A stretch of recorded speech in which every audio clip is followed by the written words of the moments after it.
All right, guys, TacticalRab here back again today. Hope you are all doing well and enjoying your day so far, and welcome to episode 3 of the Breaking Point podcast, joined once again by two wonderful gentlemen, EasyMac and Lionman, on the screen also alongside me. A couple of things to mention just before we kick off, also available on Spotify, Apple, SoundCloud, all the other platforms if you guys would prefer to watch without our lovely faces on the screen. And also, I think a lot of comments recently about the audio levels not exactly being perfect on the last couple of episodes. Hopefully that'll be better for this time, and any other feedback and improvement suggestions you do have, do let us know and we'll do our best to respond. So yeah, how are we doing, gents? Lots to run through today.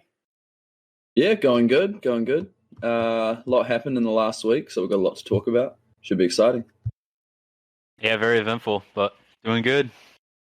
Yeah, so only a week and a bit away until the league kicks off now. Next week, we'll talk about the power rankings, predictions, all that good stuff. But yeah, plenty to cover in terms of miscellaneous topics. First one, interestingly, on the roster side, I mean, we've already had a few rostermania things so far this season, strangely enough, with the Zuma stuff and Havoc for Neptune. But the whole London Royal Ravens situation, right, where it seemed like they wanted to get Paul X in for the kickoff classic, doesn't happen, of course, and he decides not to go over there. They have to play with Zero from the UK. That didn't work out as planned. So now it looks like they've gone down the route of getting Parasite in the team, which, as Chrome was saying pretty remarkably, right, that they were actually looking at him at the start of Modern Warfare. Now he's actually finally in that lineup.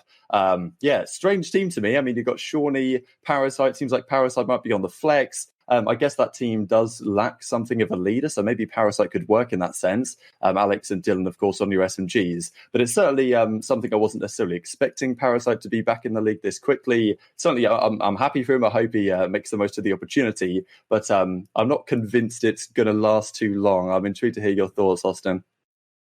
Yeah, I mean, I think it's a short-term patch. I don't think it's anything long-term.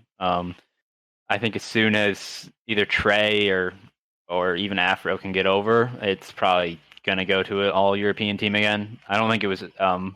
I would be shocked if it wasn't a 14-day contract to try it out and then see how it goes. But, I mean, a lot of the top NA players are locked down on stable teams. As you saw, Paul declined to even try out for London because he didn't want to lose his amateur spot. So I think for what was available, he's a good plug and play player, but I definitely don't think it's anything long term. But we'll see. We'll see how they perform. I don't know if they play once or twice on the first week, but we'll find out.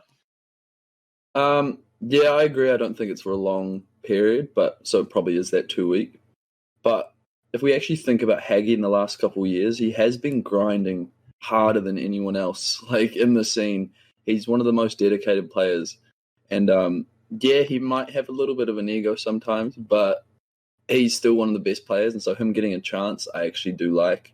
So if it does go well, and he does stay on a pro team, I think that would actually be quite exciting. But we'll have to wait and see. He is a great player, but yeah, I think it's definitely, yeah. No, go on if you can finish. If they'll probably go back to all Europe because, that's just how they're made up.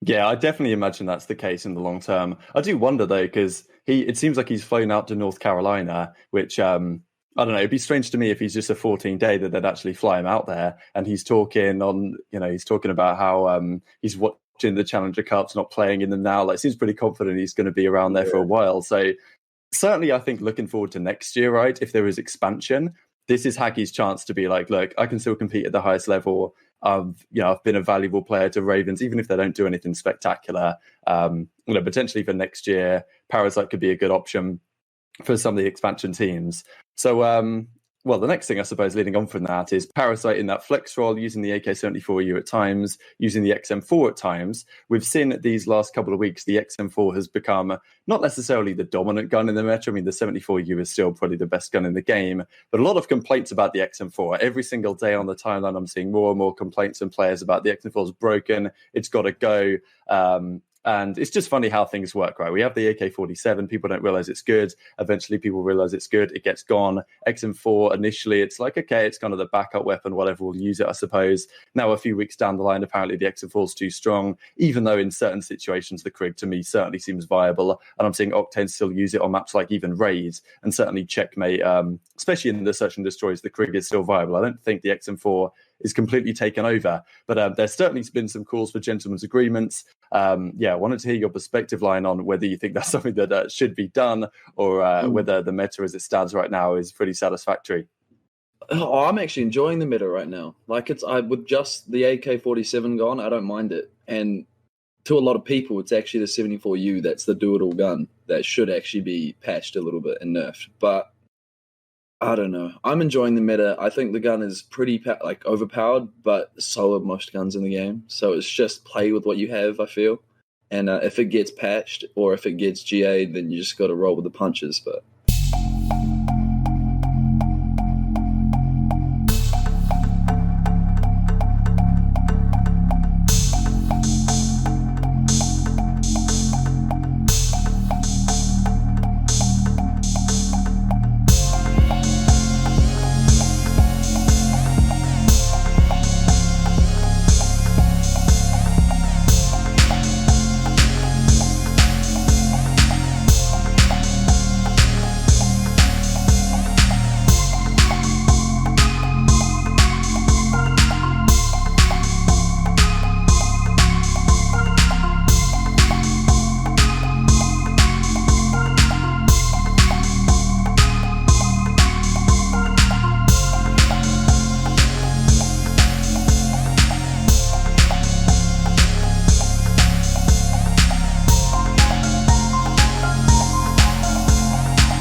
Yeah, I doubt that's going to be the case, I suppose, with these preset classes. Just around the corner, we can go into a second. But I think you're certainly on the money about how there needs to be some more fine-tuning done to figure out a competent meta rather than just getting rid of it. Like, you can definitely make a case, okay, the AK-47, the 4-shot kill, it was too good.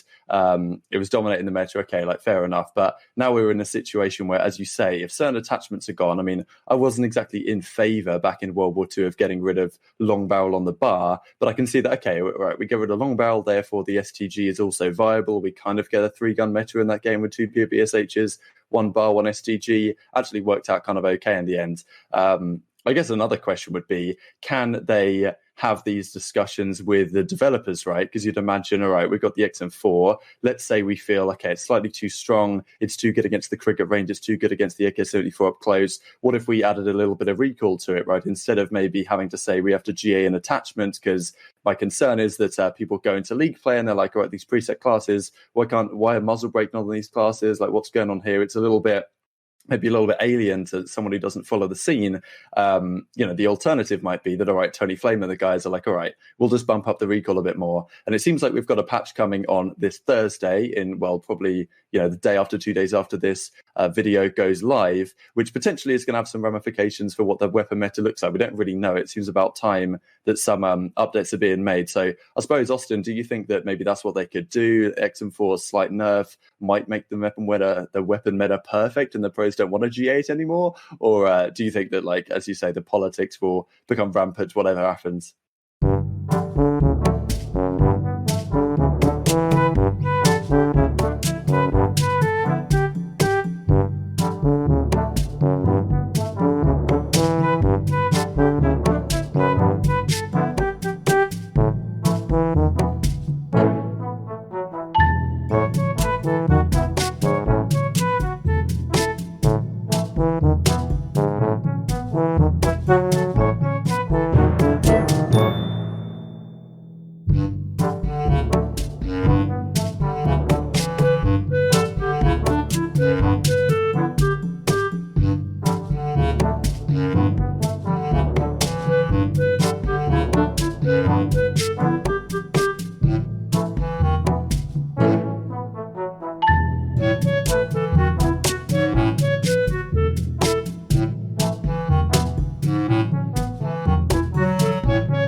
that's what's going on behind the scenes. Yeah, I agree, but I feel like there's like a little bit of hangover from Modern Warfare where something would be overpowered and we wouldn't be able to patch it straight away because there was a disconnect between the players and the developers. So GA just became like the quickest and easiest way to make the game competitively viable, and it's gotten a little bit crazy because when you look back at Advanced Warfare, the start of the game was 4 BAL 27s, and that's just we got over it, we watched it, we played it, we enjoyed it, and then we waited until that got nerfed, and then the ASM1 got buffed, and it was just I actually enjoyed having to switch guns, adapt to the actual game rather than you or the game adapting to you. Like I enjoyed that process of getting better with the game. Well, that's the create a class effect. Yeah, You don't have to pick 10 anymore. You have 70 attachments. Like every gun can be a super gun with gunfighter, so that's what's broken, really. Exactly, and that is also from Modern Warfare, the attachment issue. So, yeah, either there needs to be like a far closer connection between player and developer, or that creator class, or getting rid of creator class and having those preset classes is really all that's possible right now. Yeah, what's tough is we're never going to go back to like pick 10. Like it's just never going to happen because they like 90% of the 90% of the casual player base loves like, oh, there's 17 different flashlights. I wonder what each one of them do, and there's 8 stocks. I wonder how each one plays. So it's like back in the Black Ops 4, we had stock 1, stock 2. That was it. And if you wanted something else, it was quick draw 2. It was like there was only so many attachments, and now it's just you can't balance all the attachments. Yeah. Well, there was quick draw 2. Yeah, there was on the Maddox. On some guns, there was Black Ops 4, okay. I thought you said Black Ops 1. No, but even like a game like Black Ops 2, right? Like that was the golden days, man. Like quick draw stock, that's really all you need. On your SMGs, stock long barrel or quick draw long barrel, even on the M7C, of course. Those are the golden days. Unfortunately, we're not there anymore. But there's a lot of issues now. Field upgrades, trophies not being an attack slot. That's killing more than the players. It's hilarious. Every trophy. Every player runs a trophy now, but only 2 are allowed to throw it because there's no other field upgrades. Because you can't do any other field upgrades. It's like, why just throw it in a tactical slot, please? Yeah. Why is it not? Because all the other field upgrades, it's either like ammo box or everything else is banned. Like field mic, you can't have a field mic. So, because if you had all the players could throw trophies, it would just be like, why even throw a nade at that point? So only 2 players are allowed to throw them, so you don't have like 90 trophy systems on the map at a time. It makes sense, and like I think this is exactly what we were getting at with. They would be nice to have more transparency, not only if the pros are being more transparent with the devs, but also the community, right? Because as you say, the game's crazy complex now. We've got all these attachments in the game. It's kind of frustrating from a competitive perspective, but at least if the pros would have, I don't know, like I don't know if there should be like a nominated GA manager like Lamar or Slasher or someone, but could actually give some reasoning and say, look, all right, this is why this is what it is. Because that's the thing, that the 2 players running trophy systems, you explain it, it makes sense. It's like, okay, that seems like a reasonable GA. Otherwise, we're watching a ridiculous game. But because it's not explained, because none of this stuff is explained, the ones that are a little bit more on the line, we get some questions about, okay, is it actually banned? What's GA did? This kind of leads on to this discussion about stuns and frags, right? We're not seeing frag grenades be used. I mean, we never really see them being used anyway. We're not seeing stun grenades be used. And the question has been, like, I saw fans talking about it last night. I talked about it in today's video. Like, all right, if stun grenades aren't being used, why is that, right? Have they just been banned? Have the pros GA'd them? Is it something to do with the preset classes? And just the fact that we don't know anything lends people towards the thought process of, okay, yeah, the pros have just got rid of another thing because they don't like it, right? Which maybe isn't the whole story, but it's tough to see the full picture, Austin. Yeah, like a 90-second video by any of the players. Like if it was just like what Luti's doing in EU, just like literally a 90-second video, like why like a 50-round mag isn't allowed on the AR. It's because, and then show like maybe like I love how like the NHL does this, where like when a rule is broken, they show the video of it and why it's not allowed. So like a 90-second video being like 50-round mag's not allowed anymore. Here's a video of Formal sitting on a head glitch, just not moving because he has 50 bullets and he doesn't have to reload, and why that's not okay for competitive. And you can do that for like the barrel that, or the muzzle brake that had the eliminator that made your red dot only appear for like a millisecond, and like there's so many other like attachments that 90 seconds it would be explained, the community would get it, and we don't really have that transparency yet, which is an issue. Yeah, I think there should be, when there are issues with the game, players have to make formal complaints and show exactly what's wrong so they can explain it to the community and the developers and show us at the same time. Because, the fan base get lost and the developers kind of have a complete disconnect from the players because all they hear is just white noise, people getting mad, GAs, bullshit. Yeah, it's classic stuff. It's gone on for a while now. Like, I'm kind of frustrated about talking about the topic, to be honest, because all it's been the last couple of months is GAs, and I don't imagine it's going anywhere anytime soon. And as you said, Lion, in Modern Warfare, we had kind of a worse time. It was interesting. Octane said in a recent video the fact that the 10mm, like, they really wanted that gone for ages some people wanted it gone for ages because certain teams were good with the SMGs. It didn't happen. Politics, you know how it goes. And then eventually when it does get gone, you could argue it's too late or whatever. It's a tough one. But I guess to lead on nicely from the GA discussion, this whole auto sprint debacle that happened this past week. So we've got Neptune playing scrims and such. We've got Crim, we've got Illy, we've got Temp, we've got JCap and some others in his stream. And he's obviously playing Halo Kid. His movement's going to be excellent. But there's been some questions raised. Okay, is this guy using this auto sprint option in the game, this kind of setting? If you guys listening aren't aware of exactly what this entails, I remember attached did a video talking about it way back at the start of the game. Effectively, it's very similar to auto tactical sprint from Call of Duty Modern Warfare. Instead of having to press your left stick down forwards to sprint, you can just push it forwards and you'll automatically sprint without having to press it down. It was worse in Modern Warfare because it was auto tac sprint, like there was double sprint, and there was also auto single sprint in that game, which was just the same thing, but you then had to press again to get into a tactical sprint. This game is just auto sprint, but still it does help your movement, especially in terms of slide cancelling and stuff. If you're in like a tight spot in a corner, you can slide cancel out of there much quicker if you don't have to press it forwards. Like, you don't have to push it forwards, press it down, and then slide cancel. You can just do all in one fluid motion. And certain movements, you can look at people playing and say, is something dodgy going on here? Are they using something which is GA'd? Problem, of course, is how do you even deal with any of that? You can't tell whether it's actually GA'd or not. You can't tell whether a player's actually using it or not, right? Which creates some problems. So, true to hear your perspective, did you think this was a witch hunt line? Did you think did you think he actually was using it? Or what could we even do potentially to get around this in future? Because there's certainly some issues in the Pro League that someone goes into a game and who knows if they're using auto sprint. It's basically impossible to tell. Yeah, I feel like that could be part of an anti-cheat as well, to be able to detect that sort of stuff. But obviously we're not going to get that anytime soon. I think it is a problem, but it's very hard to tell if they're using it or not. And if they are, it can look very similar to just someone with crazy movement. Like last year, we saw how Shotzzy, his movement was so sporadic that it looked exactly like he was just using auto tac sprint.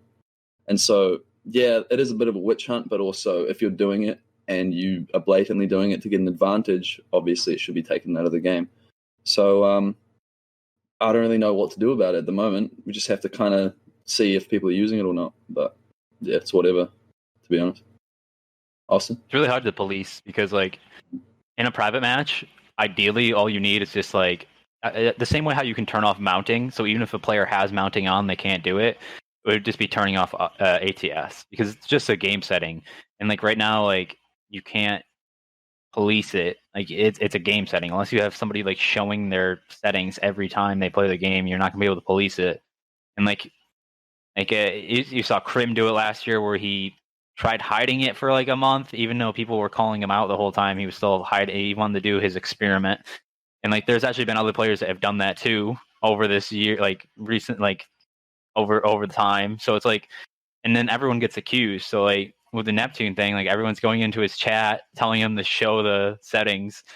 And in reality, like he ended up showing it after his stream went down, but like he didn't have it on. And the kid's just has amazing movement. It's pretty nutty. But like the reason why ATS is so like broken this year is because after you slide cancel, it pops you up automatically. So you can like camera head glitches, like you can break the head glitches kind of if you slide cancel into it. So like on like a checkmate on the barrels in the middle on P3 and the barrels on P4, when you slide cancel around it, it pops you up. So you don't have to press that one extra button at the end, like A, to pop you up. and it allows you to slide cancel faster again, so you can chain it up continuously, because when it pops you up at the end, you can just start running again, chain it, and yeah. So I mean, there's been a lot of players accused. I see Maddie tweeting about it a lot. Everyone's accusing him and Neptune, but it's like impossible to police until they implement like the turning off ATS, and until then there's going to be players that are obviously using it and don't want to admit it, and there's going to be players that are going to be getting accused that aren't using it. And yeah, it's just it's hard to police, so it's tough. I think one of the most interesting things about this to me is the fact that a lot of casuals really enjoy auto sprint because it means it doesn't destroy your controller, right? If you're constantly slide canceling all the time, eventually your left stick is going to wear out quicker than if you're using auto sprint. So I think that's one of the key concerns maybe, is that, all right, we go into, let's say it was possible to disable auto sprint as you suggest, if CDL rules are enabled, now automatically in your settings auto sprint will be disabled and there's nothing you can do to turn it on. That would be something good for the pros, but I'm sure a lot of casuals would be like, well, hang on, I want to play league play, but I don't want to ruin my controller. This is going to cost me money over time. And at the end of the day, like in league play and in low tier matches that don't count for the pro league, who really cares if people are using auto sprint or not? It's not a big deal. So I don't know if you guys have any thoughts on that line as to whether there should be something done about that, because especially GAs like this that I think some of them, the pros, let's say AK-47's gone, casuals, doesn't really matter so much, but something like auto sprint where it's directly affecting people, is there something we could do about this so that GAs don't affect pros and casuals in quite the same way? Or it's difficult to police, obviously. That's always been a problem, and that's always been a problem with like hot fixes and stuff, and because everything that affects the pros is going to affect the greater fan base. And so that's why years like Modern Warfare happen, because they cater towards the casual fan. And so it's really hard to police because you can't take one side without the other. And so auto sprint, they're not going to take that out of the game. They're just going to probably, like Austin said, with the auto bobble, like when they come up and like you can like hit glitch, I feel like removing that at the end of the slide cancel might make it just not OP. So just taking away those small things that make it an advantage might be the only way to actually police it at the moment. Yeah. Yeah, it's a tough one. No, it's all good. I think that wraps up the thoughts on that topic, as it leads quite nicely really into the whole, especially when we're talking about, okay, players getting accused, are they actually using it, are they not?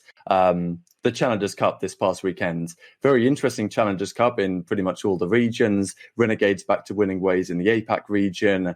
In North America, WestR coming top 16, having dominated the first 4 Challengers Cups in a row. They fall out to the Toronto Academy this time. There were some questions about exactly the hosting situation. I think typically WestR, there's been some discussions about their West Coast host. They kind of can destroy other teams because of their high seeding. They get some benefits. But I think this time Toronto managed to take them out. So fair play to them.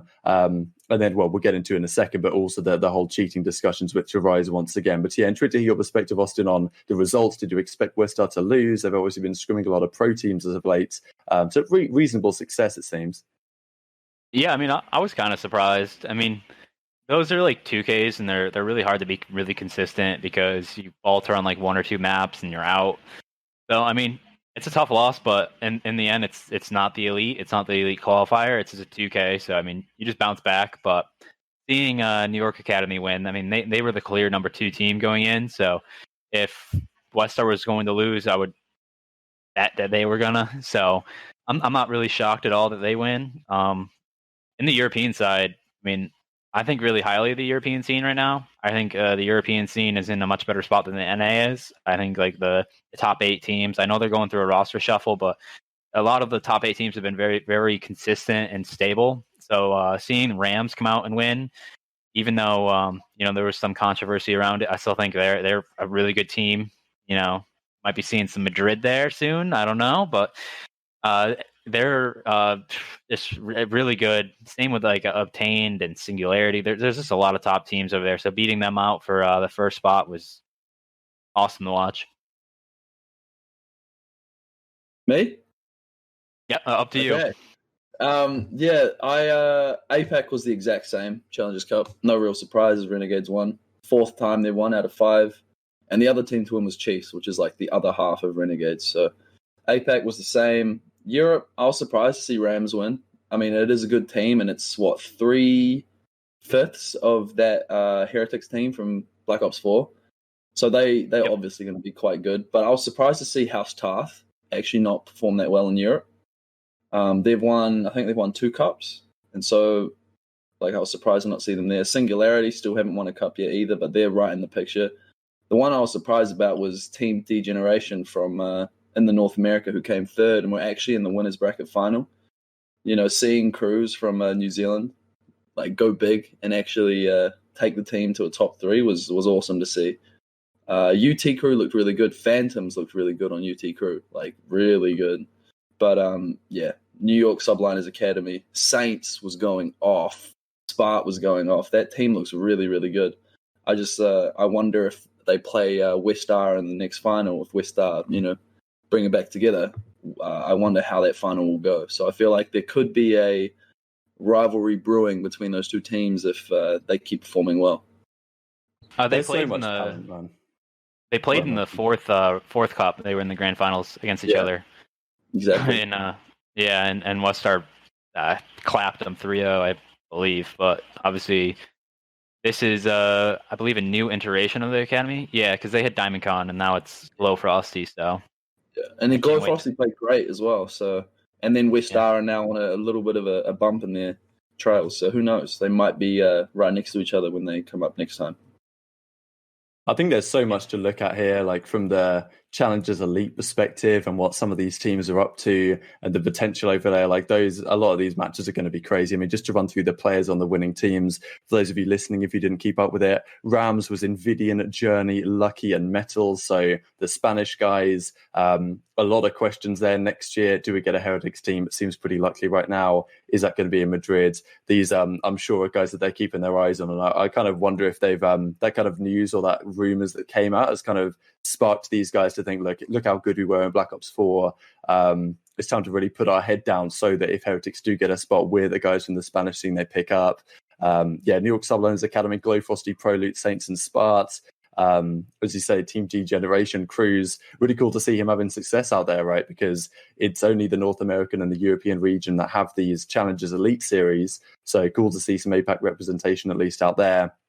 And then APAC kind of went as expected. So the other whole side of this Challengers Cup was Doug St. Martin's team, once again having a difficult run of things. It wasn't just Doug's team, of course, that came up against some potentially dodgy opposition. We've seen for a number of times now that, players have some very questionable, there's some dodgy clips that come out. Are they legit? Are they doing something dodgy? If you're a good player, you should be able to hide wall hacks, you would imagine. But a lot of dodgy clips come out. Zoom is kind of calling people out on stream. Censor loses to this team with this guy, Fizz and Co on it.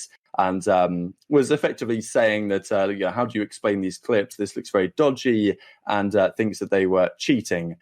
Having looked at the clips, it's not so clear. They can be explained away. I think that, personally, I think there's a lot of confirmation bias when you look at these things. If you're looking at it with the mindset of, okay, he's cheating, you'll find ways to explain that he's cheating. And if you're looking at it from, the mindset of, okay, he's probably not cheating, you'll find reasons to say, okay, that's perfectly justified for a number of reasons. So it's so tough to deal with right now. It's tough to give an issue on it, right? Like, I don't want to blast someone who's actually probably not cheating, because my perspective is the burden of proof should be on the accusers to prove that there actually was something dodgy going on. But it's almost impossible to do, right? Because how do you, unless you actually go into the files of their PC, how are you going to prove there's something going on? So many issues right now. Austin, I'm intrigued to hear your thoughts on how this could ever be resolved. So it's really it's tough, because I hate seeing all these clips, because it's just, some of them are really clear cut and like those guys need to get the hell out. But then there's ones like the ones I saw this past weekend where it's like, you're pulling up theater clips, but we don't have X-ray in theater. So it's like, I'm behind this wall and he's premiuming at me. But it's like, where are you behind that wall? Like, is he actually premiuming right on you? Can we explain away some of these clips? But like, this is the whole issue. We go over to PC, no anti-cheat, and it's like, the scene got stuck in a super tough spot, because if this wasn't the year that the PS5s came out, we would 100% be on PS4 right now. But because PS5 is out and they already announced the switch to PC, they can't make these players who just bought like $2,000 PCs go out and find a PS5 to buy. And the game runs significantly worse on PS4, as you know, I find out all the time every time I play. So it's like you really can't. I mean, I don't know what you do. It's so tough, and it's like every player is getting called out as soon as they do something, nutty. And it's like I guarantee you, out of the top 32 teams, there's probably one or two people cheating, and like we'll never find out until the day anti-cheat arrives. So it's beyond a shitty situation. Yeah, the answer is anti-cheat, and until then, we won't really know. That's it. That's my answer. And we probably won't get that anytime soon. I'm back now. There you go. So no, I think it's a good answer, to be honest. It's tough, man. I saw a tweet from VicStar, because you may have seen the last couple of days. He's basically quit Warzone, saying that it's too bad over there, which I totally get, right? Like I hear TP and the guys talking about it, that they play one game at the start of the day that's hacker free, and then they win that game, and then every other game after then, all they're playing is hackers because SBMM just chucks them in those lobbies, which is very tough. But VicStar said in a tweet he has an open channel of communication with Activision, which says to me that he's been like, look, come on, your game is dying, because frankly, we don't really talk too much about Warzone, or I'm not really focused too much on it. But it's got to be said that game has been massive for Call of Duty. But these last couple of months, the cheater infestations, the issues in the meta, it's kind of gone down the pan very dramatically. These tournaments are getting, I think it's very frustrating for the personalities to stream it. There's a lot of still a lot of interest in people watching it, so they kind of have to. But these tournaments are an absolute disaster. I guess if they are considering an anti-cheat, which surely is on their radar, the issue is as we're talking about, the fact that some people are saying, okay, let's go back to console. I think some of the issues with that is Activision haven't even acknowledged this as an issue, right? They haven't even said, look, we get it. There's issues in the challenger side. I think Joanna Ferries did say in an interview with Gfinity, she was like, yeah, we're doing what we can. We don't think it's going to be an issue in the pro scene. But I don't know what that means in terms of how long we're going to have to wait, Austin, for anything to be said. Pro scene will be fine. Like pro scene's locked 100% down. I get you have league sanctioned computers that you can't. They run scans, so if you're dumb enough to do it, like you're going to get caught. And they run scans before and after, so good luck on that front. And you have cameras on you, so I mean, you got to be a bold person to do that, because you're just going to get expelled for life out of the scene. But the amateur side, I mean, that's just, I guess, in the elite circuit, you just do what you can. Yeah, best you can do right now, because there's no anti-cheat in sight, and they can't make these players go back to PS5. Because, I saw like a tweet the other day saying like we have to go back to console, and it's like 90% of the players don't have the money to go out and spend $600 on a PS5. So I don't see that happening anytime soon. Yeah, well, my opinion on it is that if it's possible to cheat, someone's going to cheat. Like, it's just like there's so much money on the line. But when you look at other sports like performance-enhancing drugs, it's the exact same thing, but for gaming. And so it's like, I wonder if there are that many people that are going to find a way to cheat. And that's what I really want to know, and how prolific it is in this scene. And I guess we'll find out once there's an anti-cheat, because I hope that those people who have used before those hacks, I hope it actually shows up on their account after, the cheat comes out, anti-cheat comes out. So I just hope they don't say anything. Just drop the anti-cheat and then and they will get back. I didn't do it. That would be the play, man. I don't know if we talked about this before. Maybe it was off stream, but I remember maybe we talked about last episode about like Overwatch in CS and that just completely caught all the wingman people. So hopefully something like that happens. I would tweet Austin just quickly, when you talk about league sanctions, like the cameras and stuff, I've heard I guess mixed reports on how many cameras they have to have, because I maybe a camera on the router, a camera on the PC, a camera on their hands or something. I don't really know how in depth the surveillance goes. I mean, Hex touched on it in his last podcast. It was it's just like two, so it's one on like your hands and on your PC, and then one on your monitor. So, I mean, it it's like almost impossible to cheat on the pro scene.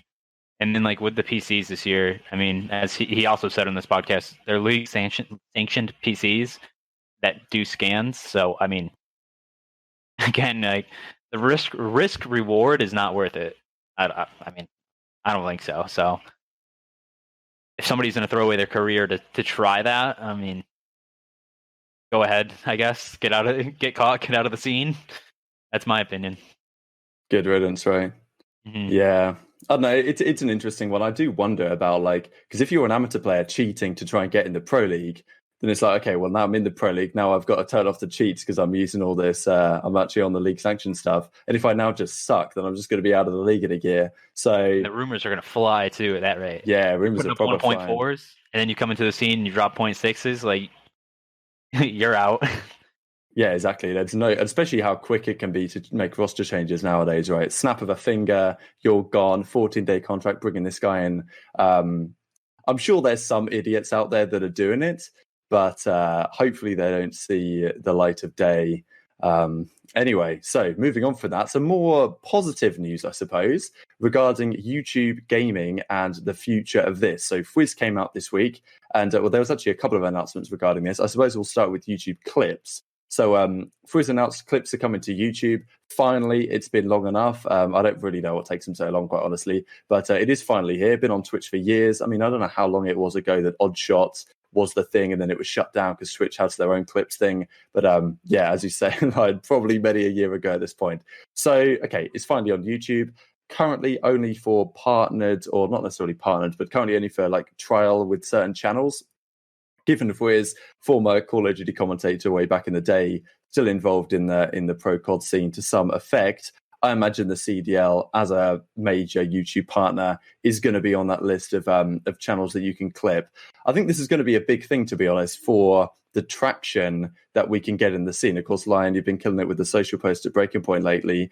There's certainly a question about, okay, well, it's very difficult streaming on YouTube for fans to get a clip of a hype moment, share it with their friends, share it on Twitter. You have to run OBS, you have to do all this stuff. And I think the teams have ways that they can find it themselves behind the scenes who like some other channel. But now clips might be coming. It actually might make more of an impact than people are expecting on how well Call of Duty might do on certain social media platforms. Line. Yeah, and I think specifically Twitter. Having those short clips to post on social media is actually huge. And you're right. Not having that on YouTube has actually kind of decreased the saturation of top plays during the scene. And that's why I feel our videos of top plays that we put on YouTube did better than it would have done if there was clips, because less people are actually seeing these plays. I think it's a good thing because you're right. Every time I'd get a clip, I'd have to pull out OBS. I'd have to go back in the video, and then I'd have to fast forward it back to where we were in the game. And it's just, having that clip feature just like Twitch is very helpful. But yeah, just having more saturation for those top plays, I think, is really important. What about you, Austin? I mean, just having more clips on Twitter, on TikTok, Instagram, everywhere. YouTube is only going to do the scene good, and this gives the league more opportunities to expand into other fan bases. So I'm all for it. I mean, it should have been here a while ago. I'm just happy it's here now. It's going to make doing social posts so much less stressful. So I'm just really excited for it to finally drop. I just hope it's not really buggy. It runs pretty smooth, but we'll find out. Do you think this is a direct correlation with Call of Duty or just streaming in general, seeing what Twitch was doing? Because it's coming in now during the league. You reckon? Yeah, definitely. I mean, you got big streamers like Valkyrie and so many others.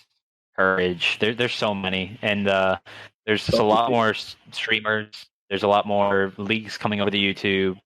So I think it was just only a matter of time. I bet you the Call of Duty League and Overwatch probably accelerated it a little bit, but it was definitely coming at some point. YouTube's potentially in such a great place. Like if this works out better for them over the coming weeks or months. As you say, it could well be buggy. It could well not work as we hoped it would. But at the same time, why is it so bright? Let me move that over to here. But at the same time, there's also the whole question about, all right, well, YouTube has so much bigger endemic audience than a platform like Twitch does. There's I think it's 10 times the amount of people on YouTube at any one time than there are on Twitch, if not more than that, especially even in the gaming space. So YouTube already has the advantage of being able to rewind. You've got clips as well now coming in. You've then also got these drops we're going to talk about in a second. And then you've got the potential of, if they actually get their I think the algorithm doesn't exactly favor live gameplay as much as it should. I remember last year, a lot of people had issues even finding the stream right. You're a dedicated Call of Duty fan, you watch a lot of Call of Duty videos and even some of the CDL ones, yet you're not seeing it first in your recommended. Or even if you search for CDL, you might not quite see it and it doesn't quite promote it in the right way.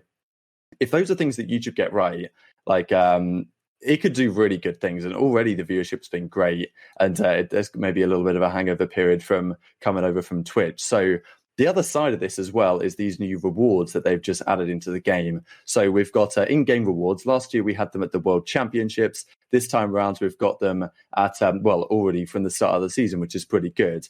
They aren't necessarily the rewards that we would like to have had. We've got XP, I think double XP. We've got emblems, we've got calling cards, this type of stuff. But I know, Lion, maybe you had some thoughts on the in-game camos that we would probably like to have at some point or another. They have, I think, said they're looking maybe to do operator skins down the road, which maybe means camos as well. But that could be a great thing for viewership. Yeah, I do like the double XP.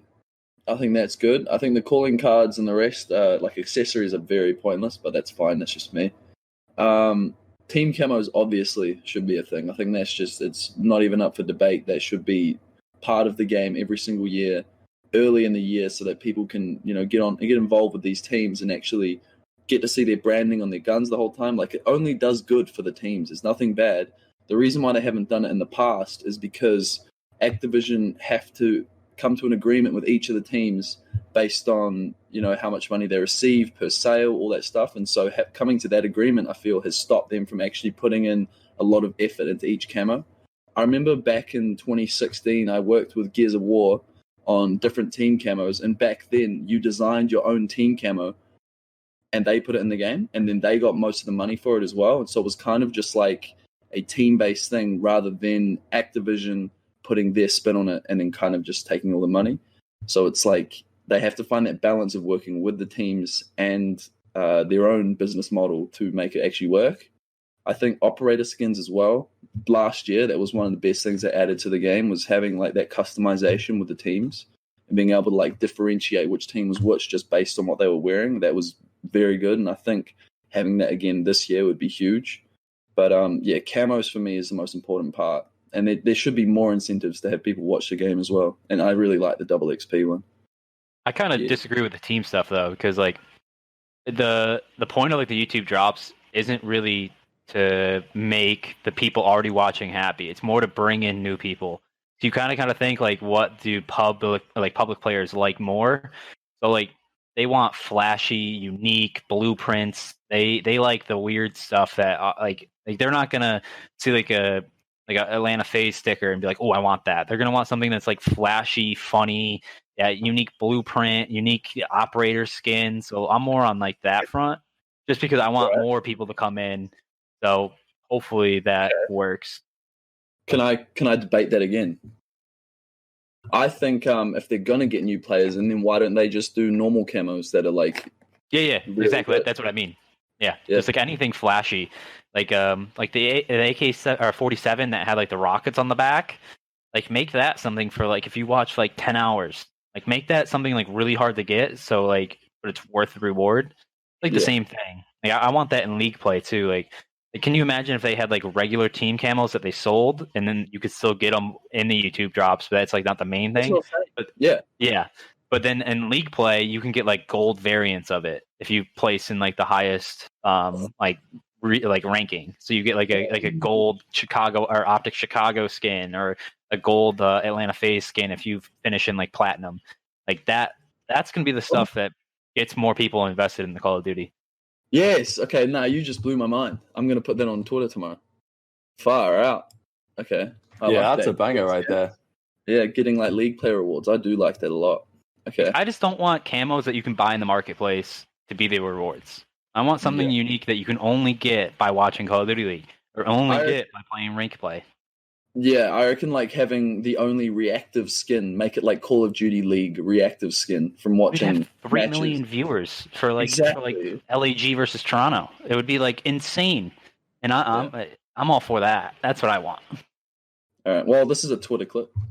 It's a good one, yeah, and certainly the conversion rate on those is not going to be bad, right? Like we got all these new people coming over. A lot of them that are there are going to be relatively sweaty pub kids, right? That want their good skin. Like they're probably going to be watching these matches, and I know using Vikstart again, so you can put it in the tags, Omar, to ramp up that SEO. But he was talking not too long ago about when he was co-streaming the London Royal Ravens matches last year, there was a load of people coming into the chat being like, yo, this is so cool. I did not know this was a thing. Like, it's finally, I didn't know about this at all. Those are the type of people that are going to stumble across it because they hear about this camo. And I think you're definitely right in terms of having camos that aren't necessarily team specific. There's also, I'd love to see something like in Counter-Strike, for example, then whenever Cobblestone was being played at a major, Dragon Lore. I was going to say everyone watches the Cobblestone matches because they're the Cobblestone case, if you guys aren't aware. So the idea was at a major, if you connect your Steam account to your account you're watching on Twitch or wherever you're watching, then you can receive a drop in-game, which actually cost a fair bit of money. And because the Dragon Lore, the most expensive skin in the world, was available in the Cobblestone case, whenever any match was on Cobblestone, everyone was tuning in to try and get the Cobblestone case drop. And even though that was like legitimate money, so maybe it wouldn't have as much impact in COD, I'd love to see something where, like, let's say X team is playing, or like on a particular map, or I don't really know, stickers. But then stickers for the players. Like you get a random sticker drop if you're watching an OpTic match. You might get a random sticker between of the teams of the players that are playing in the match. Like there's so much potential to do so much good stuff here, and I'm happy it's here at the start of the season, right? Because in the long haul, Austin, it's probably going to be great. Yeah, I mean, I'm all for it. Like I want drops per map that have like unique like hollow stickers for like the players playing in it. It's just like the possibilities are endless. That's why like I wasn't too while I wasn't too excited for the original drops to be announced, I was like, well, this is the drops for stage 1. Can you imagine what it's going to be like for champs? So like I'm kind of excited for that. I want to see it just continue to build up, get good ideas and just keep implementing it in and just see where we are in, like a year or two. That's the problem though I have with Call of Duty and drops, is that the game isn't out long enough per year. Like it's out only really in the spotlight for 8 months, that they don't have enough time to develop these things and make them amazing within that time and really make them relevant. Like if they like put all this time into making a sick camo and then it comes out in July and the game's irrelevant by end of August, what's the point? Yeah, but then Warzone's going through patches right now as well. It's like, but we never really everything's always in Warzone though. Like the Cold War guns will always be in Warzone. The Modern Warfare guns still getting used in Warzone. Like everyone's using the Growl again. Yeah. Are the camos from MW still usable in Warzone? Yeah. You can continue. That's why I agree with you on like the multiplayer front, but I also believe that multiplayer is really dying and like Warzone's really what's keeping Call of Duty, like really relevant right now. So as long as it's like once you unlock it in Cold War, as long as you're able to use that in Warzone for however long, I'm fine with that. That would be a worry of mine too, but yeah. There's definitely questions they need to answer around like the future of multiplayer, because as you say, like Battle Royale is still a relatively new game mode as an idea, and it's still completely dominant. And you do have to wonder how long is that the case. Multiplayer is still doing well, but skill-based matchmaking has driven so many people away, I think. Whereas Warzone, it's kind of not so bad. So I don't really know. There's many things to be answered. But as you say, like if you can use these camos in future years in Call of Duty games in Warzone, I'd love to be able to use those old camos in in future multiplayer games as well, right? Like, so I can show off my CDL Season 1 skin in like 5 years' time because I happen to get it this time, right? And it's a similar way to maybe you could say that if you were Prestige Master in, I don't know if this was actually a thing, but if you're Prestige Master in Black Ops 2, I feel like you've got something in Black Ops 3, you got something to show in previous titles that you've done something. And just anything of that sort could be pretty cool going forwards. So yeah, great discussion on that. Couple of last things in the final 10 minutes here, more CDL related for the upcoming season. Had an interesting question really about who might be the most improved player this year, because this past week there was a discussion about Formal saying that he thinks that this is his best year since Infinite Warfare, which is a pretty scary thing for the opposition, knowing that Infinite Warfare Formal was like. But you've got many other players as well, the likes of Slack, for example. You could look at Apathy. Honestly, probably most of that Seattle Surge team. You can say, okay, those guys didn't have the best last year. Are they going to bounce back? Dylan Codd as well, I'm sure, in London Royal Ravens after a tough last season, back on a tryout game. He might be one to watch, Austin. But yeah, intrigued to hear your thoughts on who might be the most improved player from 2020 into 2021. So I got probably the two most obvious ones. I think Dashy is going to be like probably an MVP candidate. But like last year, like he ended the season in Paris with a 0.68 KD overall. Like that's not Dashy. His highest one of the year was a 1.11. That's like mediocre levels for him. So like I think that was like a serious letdown in LA for him. I think he's going to be the most improved because right now he's on the XM4. It's like a power weapon. He's looking crispy. So like I think he's in a prime spot to be like one of the top 5 players in the league. And then my second one is Kenny. Kenny actually he had a negative KD in 6 out of the 10 tournaments he played in last year. It was pretty horrible. I mean, going through the list, he had a 0.81, a 1, 0.97, a 0.94, a 1, 0.77, 0.88, 0.87, and then he ended champs with 1.15. So it's like, that's not a good year for him. That's not a year that he's going to, remember and be like, yay. So like, I think this year, again, he's on the XM4. He's on the AK-74U. Like, it should be his time to shine. He has, Slasher behind him on the Creek. He's got stability on the team. He's finally in a good team environment, a good organization. He's in Texas. He has everything around him to succeed. So I think he's really going to have another one of those years where he's, top 15, top 10 player. Yeah, I have 3. So I have Dashy. I agree with you there. He looks incredible this year so far. And last year he had a rough year. My second one is Illy. I think Illy, back on a tryout game, he seems to play a lot better in tryout CODs. Did you guys ever watch him back when he used to do like 2v2 wages and stuff in BO4? Black Ops 3, man. Or even Black Ops 4, 3. Yeah. Black Ops 3, absolutely. I couldn't believe this kid was a real life. Like, just watching this kid play, finding out he was like 14. Same with Simp, right? That's kind of when I really got into COD, watching him and Simp just run S&D Charles. Like, how old are these guys? Like, my favorite was IW. Him and MC just bobbing and weaving on head glitches, just making pros want to break their discs in half. Yeah. Snaking that game was unreal, though. IW snaking is unmatched. But, so yeah, I was saying Illy. I think he's going to have a stellar year, and he already looks like he's improved on last year. And he might even be one of the lead slayers on that team. We're yet to find out. And my final option was, who was it? Oh my goodness, I just forgot. Can someone else speak for a moment? Yeah, I can throw another name in while we're waiting. So I personally think Alec. I don't think he had the strongest year with Chicago last year. I think he was kind of, not inconsistent, but he was forced to play some of the dirtier roles, the roles that aren't more kill oriented, more of team oriented. So his stats might not have been so flashy, but he still had a very great year in my opinion. And now when he's with us, he's again he's not our main slayer. That's not his role. His role is to do all the smart things we need to be done on the map. He's a leader. He's really he's wowed me in practice a lot. He really keeps everyone on focus. So I think this is gonna be one of those years where he's on Black Ops 4. What was the game before that? World War II levels. I think he's gonna be really good this year.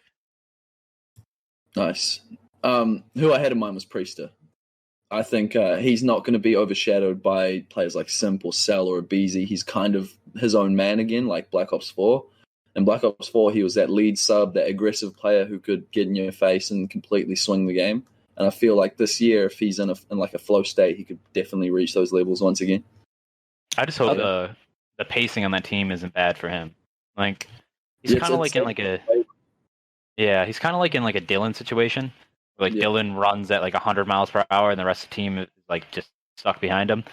So like, I just hope because Dylan is a great SMG. I like a lot of respect for him. I think he's one of the better slaying SMGs, but he's also kind of on the slower side. He's like really methodical.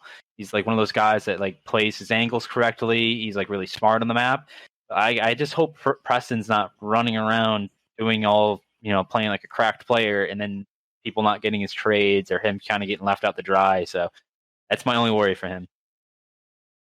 I think that's a great shout. And I think when you said Priest, I was also thinking Major Maniac, right? Because in a very similar position, those two guys going to Minnesota, certainly overshadowed by Simp and Cell last time around.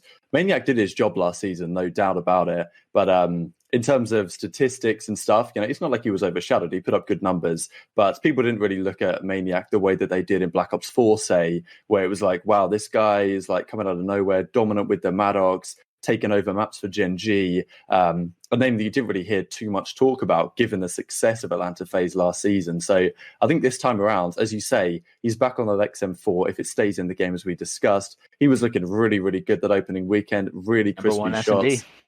Yeah, as you say, number one S&D, 2 years in a row or something you said? Both launch weekends. So yeah, Maniac I think is another good pick here. So yeah, great names we went around there. Final thing before we finish out the episode, the Underdog Team of the Year. I think this is a really tough question for me because it's tough to say exactly what an underdog means. Is an underdog a team that has potential to win an event, or isn't that's not expected to? Or is an underdog team a team which is going to do much better than we expect them to? Because if I had to pick a team, okay, yeah, so I'll go through both. If there was a team that I was going to say is an underdog to win, I think the most likely is probably Florida. I think they maybe have the highest ceiling.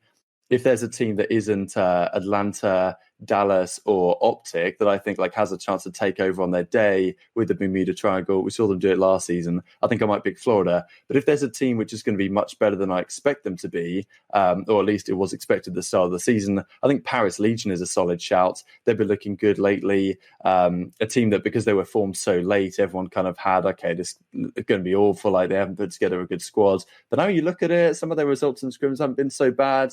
But honestly, there's so many teams you can look at here that are potential underdogs for the season, Austin. So I don't think Florida's an underdog, just because I actually expect them to be contesting for tournament wins pretty consistently. I think they're a really, really strong team. It's kind of just like last year where they won 3 tournaments and people were it was kind of out of nowhere. And so I kind of expect that same level. So when I think underdog, I don't really think them.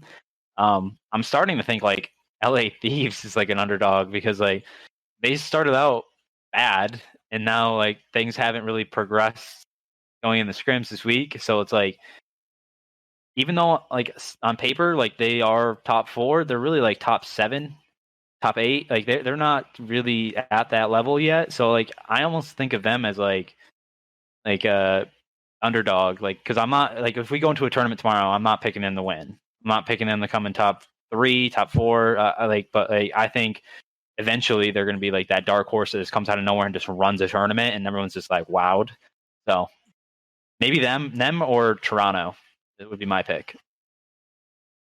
Yeah, I think my underdog to win, I would probably pick Florida as well, honestly, because they're not in my top 3. The top 3 are pretty obvious, and then Florida are just on the outside of that, or right on the border, where they could just win out of nowhere. I think my underdog pick for the season would probably be New York, because everyone kind of expects them to, especially after the kickoff, which is a bit unfair to judge them after that. But people aren't expecting that much from them. But then you look at the players individually. You look at Mac, who last year was probably one of 3 of the top breakout players of the year. He had some events where he dropped some insane stats, 1.4 KD. He even somewhat carried New York to a homestand win. But he was definitely the best player on that team.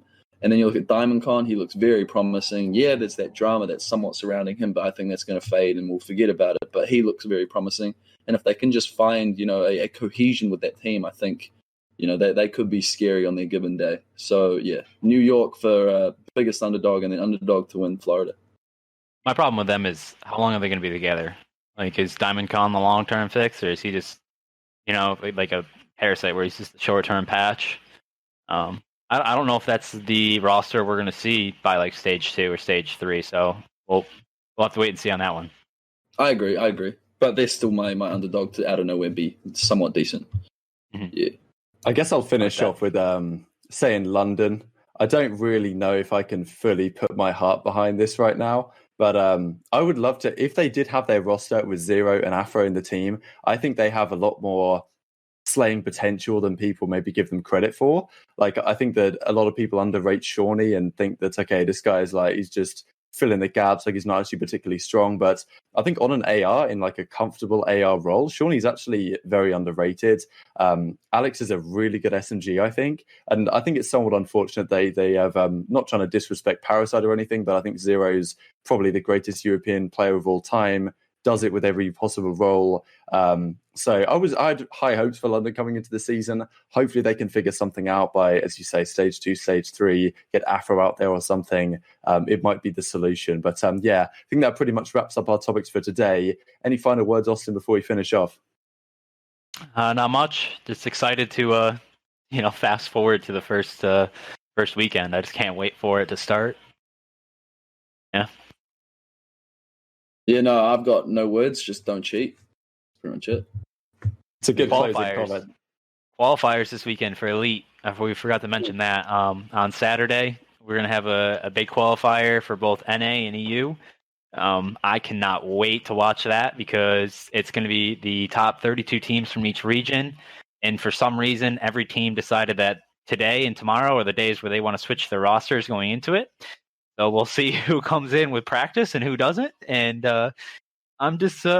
I'm kind of excited to see how that goes. And then also on Thursday, new patch, new maps. Fingers crossed that the second map, I know Express is coming in. Obviously, that's probably going to be a shoe-in for S&D. But second map, fingers crossed. I cannot wait to try all that in Hardpoint and Control and see if that is a viable, fifth map to throw on in for one of these stragglers. Absolutely. Well, some great things coming up, some great things for us to discuss next week on the podcast. Thank you all very much for watching. If you did catch it on all the other platforms, that's greatly appreciated. Any feedback, we'd really like to hear it in the comment section below. And yeah, thank you very much for watching. As always, we will see you this time next week, and we'll see you next time.